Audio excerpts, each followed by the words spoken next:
আসসালামু আলাইকুম।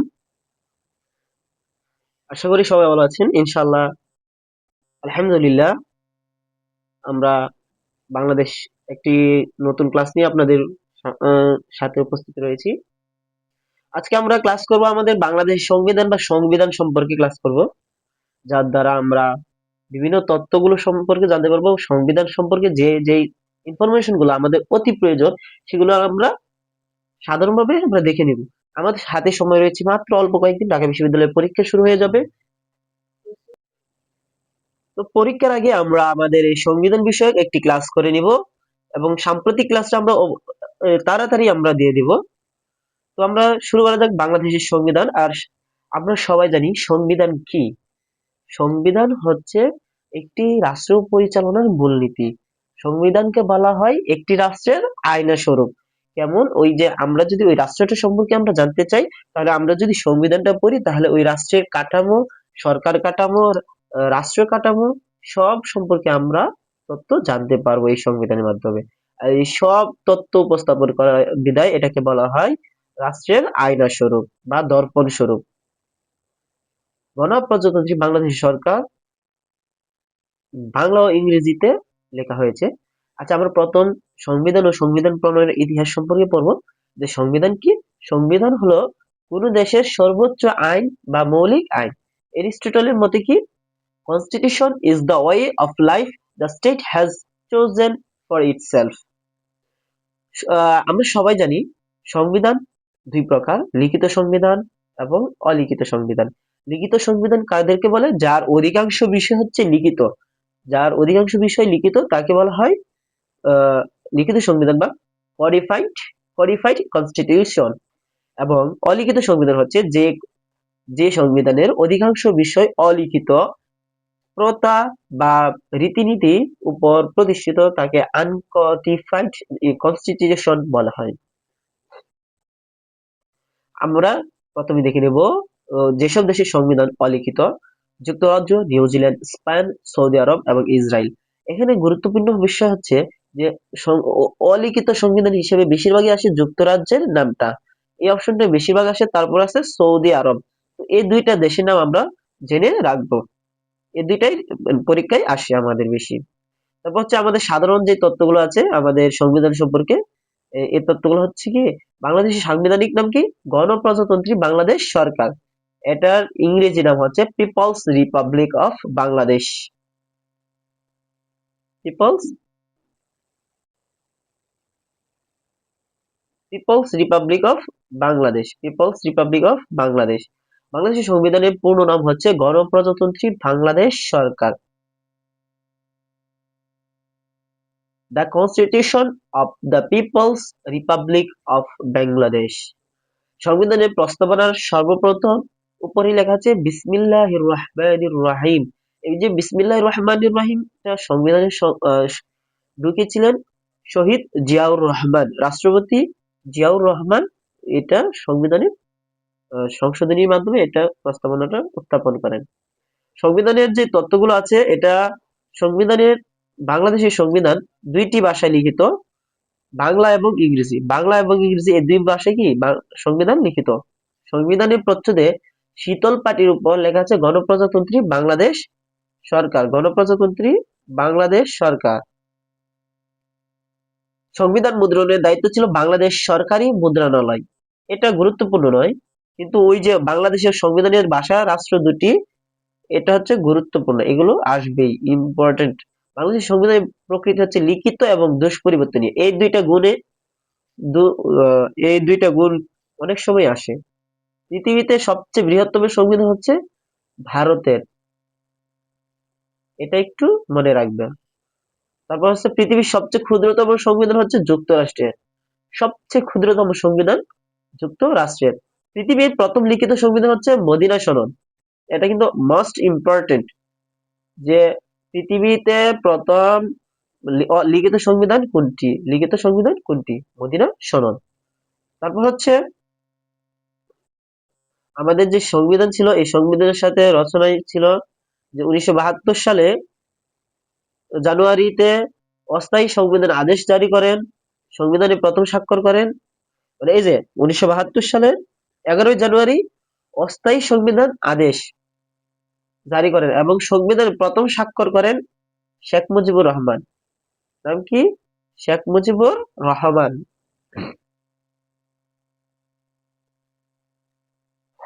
তিনি তৎকালীন ছিলেন কি প্রধানমন্ত্রী ছিলেন 1972 সালে। প্রথমে রাষ্ট্রপতি শপথ গ্রহণ করেন, পরবর্তীতে প্রধানমন্ত্রী হিসেবে শপথ নেন। এবং অধ্যাপক আবু সাইদ চৌধুরী 1972 সালে 23 মার্চ তৎকালীন রাষ্ট্রপতি আবু সাইদ চৌধুরী 1972 সালে 23 মার্চ গণপরিষদ আদেশ জারি করেন। গণপরিষদের প্রথম সভাপতি ছিলেন আব্দুর রশিদ তর্কবাগীশ। শাহ আব্দুল হামিদ ছিলেন প্রথম স্পিকার। এটা কিন্তু অনেক সময় আসে যে বাংলাদেশে প্রথম গণপরিষদের স্পিকার কে ছিলেন? শাহ আব্দুল হামিদ। এবং গণপরিষদের প্রথম স্পিকার ছিলেন, ডেপুটি স্পিকার ছিলেন মোহাম্মদুল্লাহ, যিনি জাতীয় সংসদের প্রথম স্পিকার।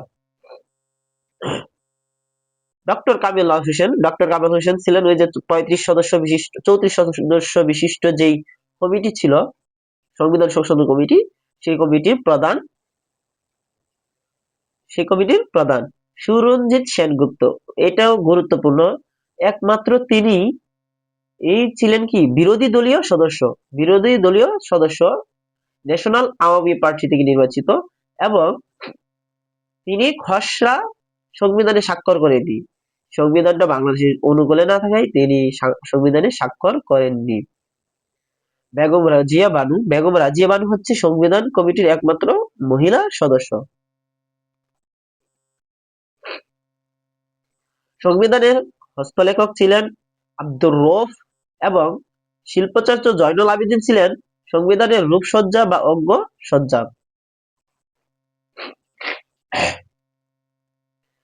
গুরুত্বপূর্ণ কিছু তথ্য হচ্ছে যে সংবিধান প্রণয়ন কমিটি গঠিত হয় 11 এপ্রিল 1972 সালে।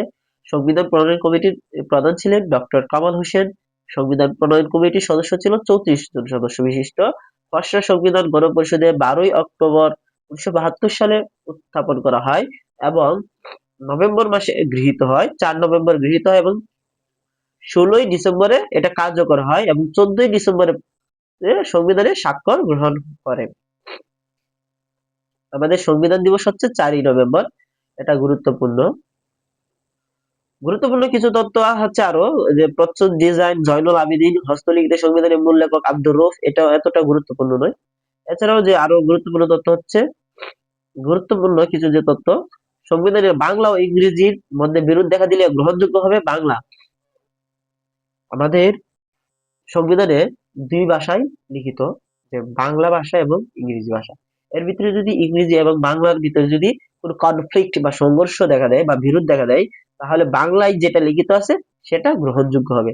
বিশ্বের সবচেয়ে বড় সংবিধান ভারতের, সবচেয়ে ছোট সংবিধান যুক্তরাষ্ট্রে, মাত্র 7টি অনুচ্ছেদ। লিখিত সংবিধান নেই ইংল্যান্ড, মানে যুক্তরাজ্য, স্পেন, সৌদি আরব, নিউজিল্যান্ড। বাংলাদেশের সংবিধান যুক্তরাজ্যের শুভ ভারতের অধীনে, ভারতের সংবিধান, যুক্তরাজ্য ও ভারতের সংবিধান, মানে কি হয়েছে, ভারতের সংবিধানটা পুরোপুরি আইনে বসায় দিচ্ছে আমাদের বাংলাদেশে। পৃথিবীর ইতিহাসে প্রথম লিখিত সংবিধান মদিনা সনদ। সংবিধানে হস্তলেখক বা লিপিকার, এটা পড়ছি আমরা, অঙ্গসজ্জা করেন। এটা হস্তলিখিত পাতার সংখ্যা হচ্ছে 93টি। আরো কিছু তথ্য সম্পর্কে আমরা জেনে নিই। প্রথম হস্তলিখিত সংবিধান স্বাক্ষর করার পর পাতা হয় 108টি, 93টি পৃষ্ঠা।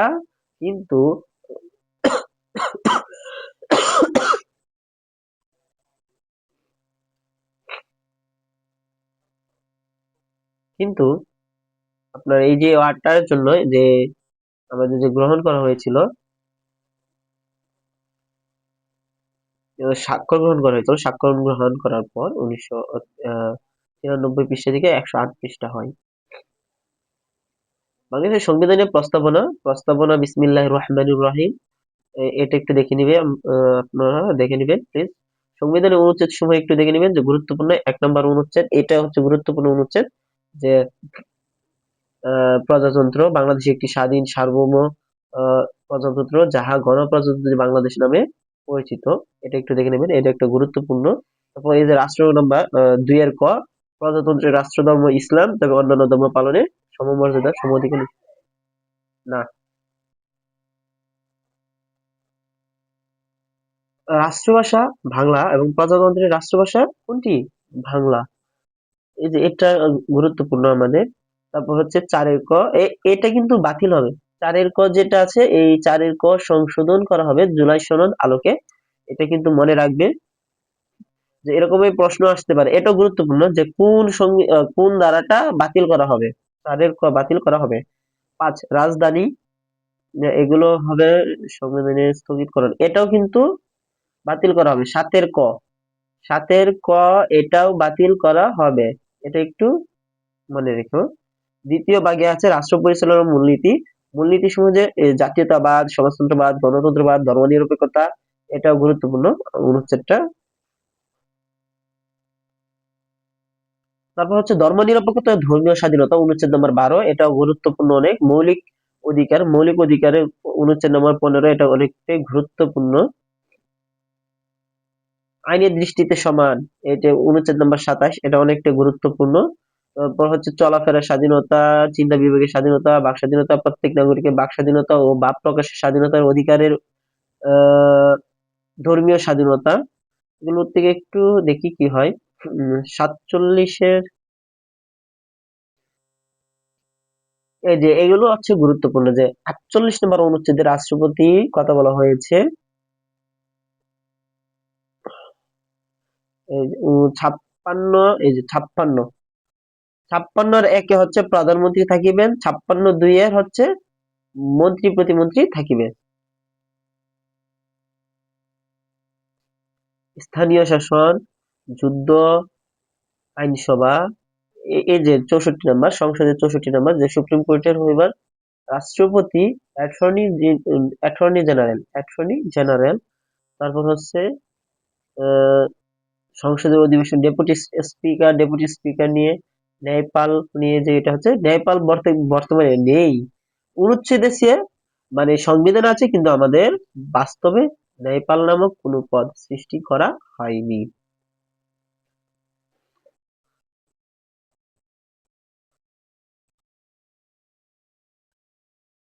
তারপর হচ্ছে প্রথম পরিচ্ছেদে যে সুপ্রিম কোর্ট কবে প্রতিষ্ঠিত? বাংলাদেশের সুপ্রিম কোর্ট নামে বাংলাদেশে একটি সর্বোচ্চ আদালত থাকিবে। আপিল বিভাগ, হাইকোর্ট বিভাগ লইয়া তাহা গঠিত হইবে। কোড অফ রেকর্ড, এটা কিন্তু অনেকটা গুরুত্বপূর্ণ। সুপ্রিম কোর্টকে বলা হয় কোড অফ রেকর্ড।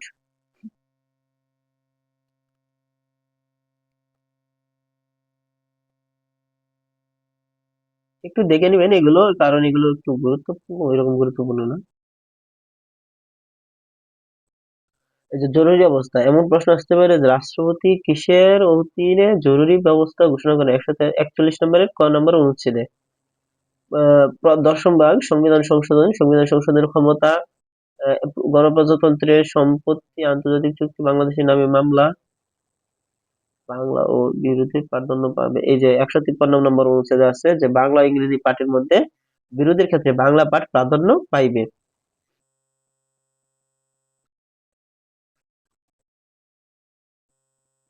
এই যে পরবর্তী যে তফসিল গুলো আছে, এই যে 5 নম্বর তফসিল বাতিল করা হবে।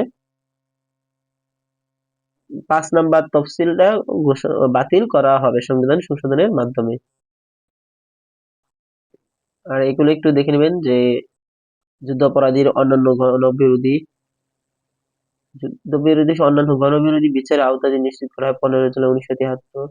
জরুরি অবস্থা ঘোষণার বিধান 22 সেপ্টেম্বর 1973। তারপর হচ্ছে 1975, 15 আগস্ট থেকে 1979 সালের 5 এপ্রিল পর্যন্ত সরকারের যাবতীয় কর্মকাণ্ডের বৈধতা দান 6 এপ্রিল 1971। 6 এপ্রিল 1979। তো এইটা সবচেয়ে গুরুত্বপূর্ণ যে রাষ্ট্রধর্ম ইসলামকে স্বীকৃতি দান, দাক্ষা থেকে ঢাকা এবং বাংলা বেঙ্গলি থেকে বাংলা, এটা করা হয় 88 সালে। রাষ্ট্রপতির সাথে উপরাষ্ট্রপতি পদ নির্বাচন অনুষ্ঠান করা হয়। রাষ্ট্রপতির মেয়াদ শেষ হওয়ার পূর্বে 180 দিনের মধ্যে রাষ্ট্রপতি নির্বাচন। অস্থায়ী সংবিধান, শাহাবুদ্দিন আহমেদের শপথে ফিরে যাবার বিধান। এগুলো একটু সংবিধানগুলো একটু দেখে নিবেন যে স্পিকারের অনুপস্থিতিতে ও এই যে কে কাকে শপথ করাবে সংবিধান অনুযায়ী শপথ বাক্য রাষ্ট্রপতি কাকে কে শপথ পাঠ করবে রাষ্ট্রপতি প্রধানমন্ত্রী এবং মন্ত্রিপরিষদের অন্যান্য সদস্যকে স্পিকার ডেপুটি স্পিকার এবং প্রধান বিচারপতিকে শপথ করান প্রধান বিচারপতি কাদেরকে পড়ান অন্যান্য বিচারপতি প্রধান নির্বাচন কমিশনার পিএসসি নির্বাচন চেয়ারম্যান এবং মহাহিসাব নিরীক্ষককে স্পিকার কাকে করেন রাষ্ট্রপতিকে এবং অন্যান্য সংসদ সদস্যদেরকে কি করেন অন্যান্য সদস্যদেরকে শপথ করান প্রধানমন্ত্রী সিটি কর্পোরেশনের মেয়র জেলা পরিষদের চেয়ারম্যানকে কি করেন শপথ করান ডিসি ইউনিয়নের সকল চেয়ারম্যানদেরকে ইউএনও ইউনিয়নের সকল সদস্যদেরকে কি করেন শপথ করান রাষ্ট্রপতি মানে রাষ্ট্রপতি যদি পদত্যাগ করে কার নিকট করবে স্পিকারের নিকট প্রধানমন্ত্রী মন্ত্রীর নিকট রাষ্ট্রপতির নিকট স্পিকার করবে রাষ্ট্রপতির নিকট এবং সংসদ সদস্যরা করবে স্পিকারের নিকট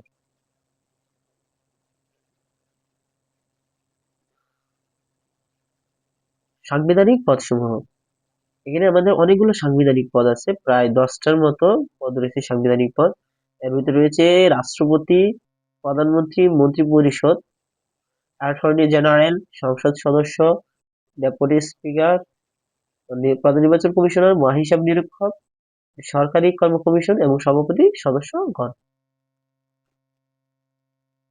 নির্বাহী বিভাগে শাসন বিভাগ সাংবিধানিক প্রতিষ্ঠান হচ্ছে নির্বাহী বিভাগ আইন বিভাগ বিচার বিভাগ নির্বাচন কমিশন সরকারি কর্ম কমিশন অ্যাটর্নি জেনারেল কার্যালয় এবং মহাহিসাব নিরীক্ষক নিয়ন্ত্রকের কার্যালয় তো আজকে আমাদের ক্লাসটা এই পর্যন্ত ছিল ইনশাআল্লাহ অনেকটাই কমন পড়বে এখান থেকে আর আপনারা একটু যে আপনারা একটু কি করবেন যে প্রশ্নগুলো আছে বিগত বছরের প্রশ্নগুলো আপনারা একটু দেখবেন ইনশাআল্লাহ দেখবেন যে অনেকটাই আপনারা পরীক্ষার ভিতরে কমন পাবেন তো আজকে এই পর্যন্তই সুস্থ থাকবেন আপনাদের সবার জন্য শুভকামনা আসসালামু আলাইকুম রহমতুল্লাহ